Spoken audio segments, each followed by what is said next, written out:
नमस्कार दोस्तों, भारत एक सोच देख रहे हैं आप। दोस्तों, उपचुनाव चरम पर है और सभी पार्टियां अपने अपने तरीके से चुनाव प्रचार कर रही हैं और उपचुनाव में अपनी पूरी ताकत झोंक दी है।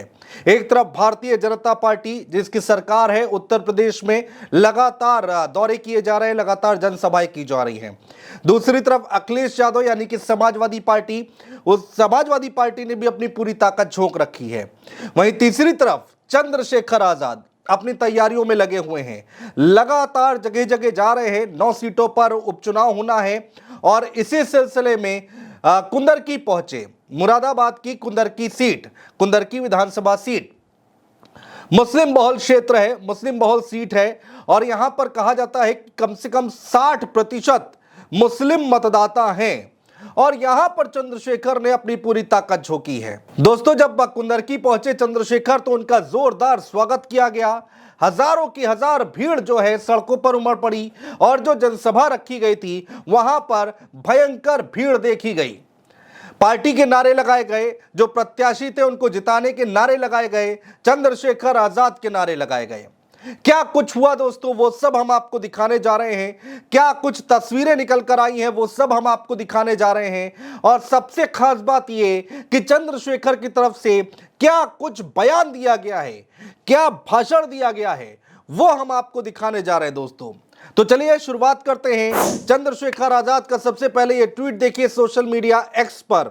उन्होंने ट्वीट किया, 4 फोटो ट्वीट की हैं, उस जनसभा की 4 फोटो ट्वीट की हैं और उस पे लिखते हैं कि आज मुरादाबाद जिले की कुंदरकी विधानसभा में संकल्प सभा में सम्मानित जनता से हमारे प्रत्याशी भाई हाजी चांद बाबू जी को भारी मतों से विजयी बनाने की अपील की। देखिए, पहली फोटो क्या है, ये ट्वीट किया गया कि जो यहाँ के प्रत्याशी हैं आजाद समाज पार्टी के चांद बाबू, हाजी चांद बाबू, उनके समर्थन पर वोट मांगने के लिए गए हुए थे चंद्रशेखर। पहली फोटो देखिए, ये देखिए मंच से पीछे की तरफ से फोटो ली गई है और चंद्रशेखर आगे उंगली उठाकर भाषण दे रहे हैं और आगे मीडिया के लोग खड़े हुए हैं, कैमरे लगे हुए हैं, कुछ पार्टी के लोग खड़े हुए हैं और पीछे बड़ा सा तंबू लगा हुआ है, वहां तक लोग खड़े हुए दिखाई दे रहे हैं। दूसरी फोटो देखिए, भीड़ देखिए किस तरह से यहां पर उमड़ी हुई है। चारों तरफ नीले गमछे दिखाई दे रहे हैं, सफेद कलर का तंबू लगा हुआ है, टेंट लगा हुआ है और उसके नीचे लोग खड़े हुए हैं, चंद्रशेखर आजाद को सुनने के लिए आए हैं। हाथ उठाकर यहां पर देखिए मुस्कुराते हुए चंद्रशेखर दिखाई दे रहे हैं और भारी संख्या में एक जनसैलाब उमड़ा हुआ है। आखिरी तस्वीर देखिए, किस तरह से लोगों ने हाथ उठाया हुआ है, नारे लगाए जा रहे थे चंद्रशेखर की तरफ से। ये उस वक्त की तस्वीर है। तो ये तस्वीर हमने आपको दिखाने की कोशिश की है दोस्तों। इसके साथ ही साथ एक और तस्वीर देखिए, यहां पर देखिए चंद्रशेखर आजाद जब एंट्री होती है, रोड पर किस तरह से लोग इकट्ठा हो जाते हैं, महिलाओं से किस तरह से आशीर्वाद ले रहे हैं चंद्रशेखर, और भीड़ देखिए किस तरह से। पुलिस व्यवस्था चाक चौबंद है। चंद्रशेखर उतरकर मंच की तरफ जाते हुए दिखाई दे रहे हैं, नीला झंडा दिखाई दे रहा है, प्रणाम करते हुए दिखाई दे रहे हैं चंद्रशेखर।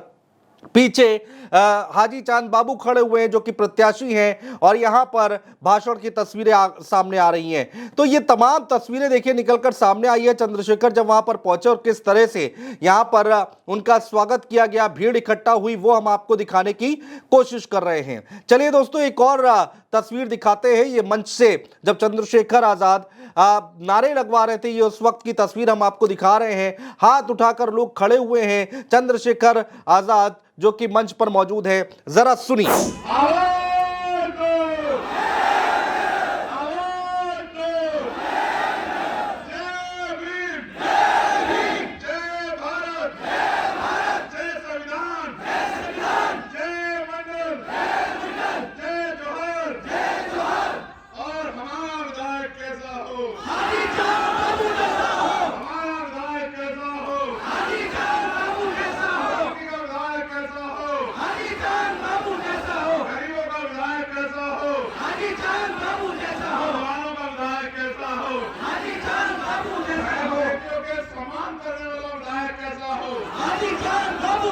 बहुत बहुत धन्यवाद आप सबके लिए, मंगल कामना है। बहुत बहुत धन्यवाद।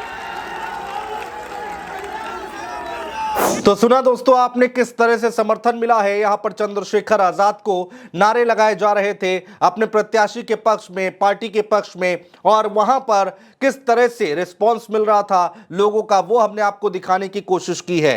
मंच से जब भाषण दे रहे थे चंद्रशेखर आजाद, तो कई सारी बातें उन्होंने बोली हैं। दरअसल दोस्तों कुंदरकी विधानसभा सीट जहां पर मुस्लिम बहुल सीट है और 60% मुस्लिम मतदाता यहां पर हैं, तो मुस्लिम मतदाता ही तय करते हैं कि किसको सत्ता तक पहुंचाना है, यानी कि कुर्सी तक पहुंचाना है, किसको जिताना है और किसको नहीं जिताना है।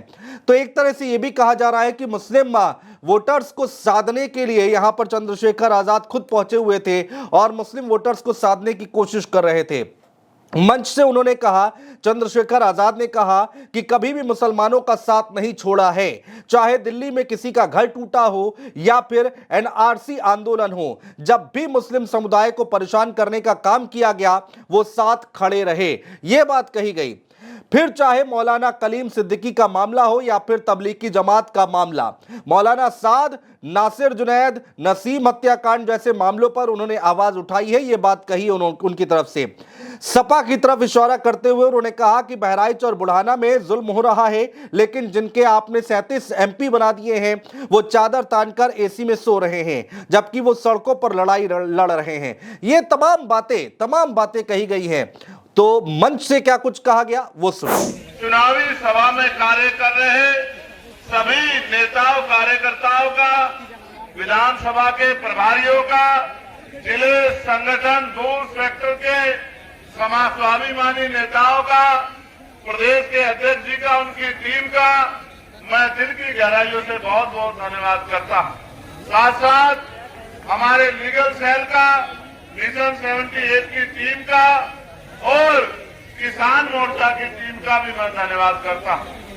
जब मैं यहां के लिए चला था तो मेरे मन में ये बात थी कि गर्मी बहुत ज्यादा है और सभा की तैयारी कैसी होगी, लेकिन जैसे जैसे मैं आगे बढ़ता रहा और आप लोगों का ये ऐतिहासिक हुजूम देख के मेरा मन कहता है कि कुंदरकी विधानसभा हम लोग बहुत अच्छे मतों से जीत रहे हैं। इसके लिए मैं आपको अभी से बधाई देता हूं। मेरे पास इंटेलिजेंस की रिपोर्ट भी है, जो रिपोर्ट ये कहती है कि भाई चांद बाबू ने जिस तरह से लंबे समय से यहां मेहनत की है और पिछली बार भी 2022 में जब उनको मौका मिल रहा था तो उनसे वो मौका छीनकर उनकी मेहनत को खामोश कर दिया गया। इस बार यहाँ के नेताओं ने, यहाँ के कार्यकर्ताओं ने, यहाँ की टीम ने ये तय किया कि भाई चांद बाबू जो ईमानदार छवि के और संघर्ष करने वाले और कुंदरकी में बदलाव करने वाले नेता हैं, उनको हमें मौका देना चाहिए। तो मैं आप सबका आभार प्रकट करता हूं कि आपने उस फैसले को दिल से स्वीकार किया। साथ साथ जिन साथियों को मौका नहीं मिला है, हमारे डॉक्टर साहब, मशकूर भाई और तमाम साथी, मैं उनसे भी कहना चाहता हूं कि उनको ज्यादा मेहनत करनी है अपने भाइयों को रोजगार देने के लिए, अपने टूटे हुए कच्चे मकानों को पक्के बनाने के लिए और अपनी हिस्सेदारी के लिए। इस बात को सोच के मैदान में उतरो। हम बाबा साहब के सिपाही हैं। बाबा साहब ने कहा था कि ये वोट हमारा हथियार है और हथियार का प्रयोग समझदारी से करना चाहिए। अगर हथियार का प्रयोग समझदारी से नहीं किया तो आपको नुकसान होता है। दो धारी तलवार है। अगर आपने जिम्मेदारी से, समझदारी से मेहनत करके वोट दी तो हाजी चांद बाबू जीतेंगे और आपकी ताकत बनेगी। और गलती से आपने किसी और को वोट दी तो वो जीते हारे, लेकिन आपकी ताकत नहीं बनेगी, क्योंकि आप पे जब जुल्म होता है तो कोई आता है आपके गली में, आपके घर में पूछने के लिए कि क्या हाल है बताओ। आज जो जुल्म हो रहा है कोई पूछने आता है क्या? तो जब आज नहीं आता तो कल क्या आएगा? इसलिए मैं आपसे कहना चाहता हूं, आज से आपको 17-18 दिन बचे। आपको खुद से योद्धा बनके, बहादुर साथी बनके मैदान में आना है और घर घर जाके लोगों को जागरूक करना है, एक एक वोट को तैयार करना है और 13 तारीख को जब वोट पड़ेगा एक एक वोट को बूथ तक पहुंचाना है और साबित करना है कि आपका मुकाबला कोई भाजपा कर नहीं सकती। आपका मुकाबला अगर कर सकते हो तो आप, और आप अगर आपको कोई रोक सकते हो तो आप अगर ठान लोगे तो आपको कोई नहीं रोक सकता। इसलिए मैं आपसे कहना चाहता हूं कि अभी से कमर कस लो, और जो परिवार बेघर करने की तैयारी संभल में की जा रही है, कल हमारी टीम उन परिवारों से मिलने जाएगी, और अगर उनके साथ जुल्म करने का काम किया सरकार ने, तो इस सरकार की ईंट से ईंट बजाने का काम हम लोग करेंगे। हम लोग चैन से नहीं बैठेंगे। आजाद ने कंधे से कंधा मिलकर इस लड़ाई को लड़ने का काम किया और उस आवाज को उठाने का काम किया। मैं आज भी नहीं भूला हूँ, यही मुरादाबाद के पास में एक पार्क में भाई चंद्रशेखर आजाद का संदेश पहुंचा दो कि मेरे बेटे को न्याय दिला दे। चुनाव चल रहा था लोकसभा का, मैंने चुनाव को पीछे छोड़ दिया और मैं यही रामपुर पहुंच के मैंने उस परिवार की आवाज उठाने का काम किया और उस परिवार को न्याय दिलाने का काम किया। सम्मानित साथियों, इतनी बड़ी संख्या में मुझे और पार्टी संगठन में भरोसा करने वाले मेरे साथियों, आप ये जानते हो कि 69,000 शिक्षक भर्ती का मामला हो, या पुलिस की भर्ती का मामला हो, या दरोगा भर्ती का मामला हो, या पटवारी भर्ती का मामला हो, या आपके कोई भी हत्याबाज हो, कभी मैंने आपका साथ नहीं छोड़ा। चाहे दिल्ली में गुरु घर टूटा हो या एनआरसी का आंदोलन हो, जब मुसलमान भाइयों को परेशान करने का काम किया गया और आपकी वोट लेने वाले नेता घरों में घुस गए, चाहे मौलाना कलीम सिद्दीकी का मामला हो, चाहे तबलीगी जमात का मामला हो, चाहे मौलाना साहब साहब का मामला हो, चाहे नासिर जुनैद का मामला हो, या अखलाक का मामला हो, या पहलू का मामला हो, या नजीब का मामला हो, या कहीं भी कोई जुर्म हुआ हो।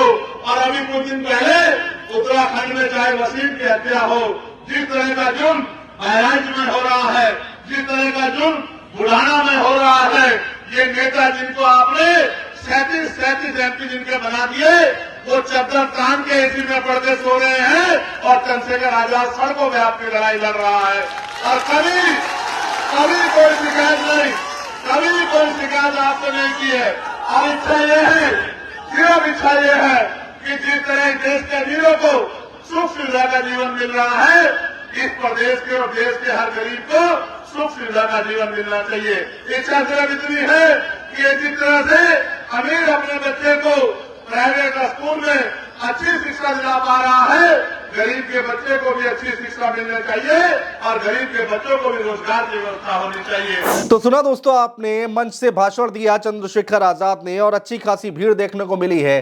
पहले महाराष्ट्र में हमने देखा कि किस तरह से उनका स्वागत किया गया, हरियाणा में जगह जगह लोगों ने उनका समर्थन किया, और जम्मू कश्मीर की अगर हम बात करें तो वहां पर भी पहुंचे हुए थे चंद्रशेखर आजाद। लेकिन उत्तर प्रदेश से सांसद है और नगीना से सांसद है, और अब जब उत्तर प्रदेश में 9 सीटों पर उपचुनाव हो रहा है तो चंद्रशेखर आजाद बहुत ज्यादा एक्टिव दिखाई दे रहे हैं, लोगों के बीच में जा रहे हैं, जनसभा कर रहे हैं, भाषण दे रहे हैं, और विपक्षी दलों पर, मतलब अपने विरोधियों पर, तमाम दलों पर पूरी तरह से हमलावर होते दिखाई दे रहे हैं। कितना असर होगा चंद्रशेखर के इस कवायद का, चंद्रशेखर जो जा रहे हैं लोगों के बीच में, जो भाषण दे रहे हैं, मेहनत कर रहे हैं, उसका जमीन पर कितना असर होगा, किसका खेल बिगाड़ेंगे, किसका बनाएंगे, ये आने वाला वक्त बताएगा। दोस्तों बहुत शुक्रिया।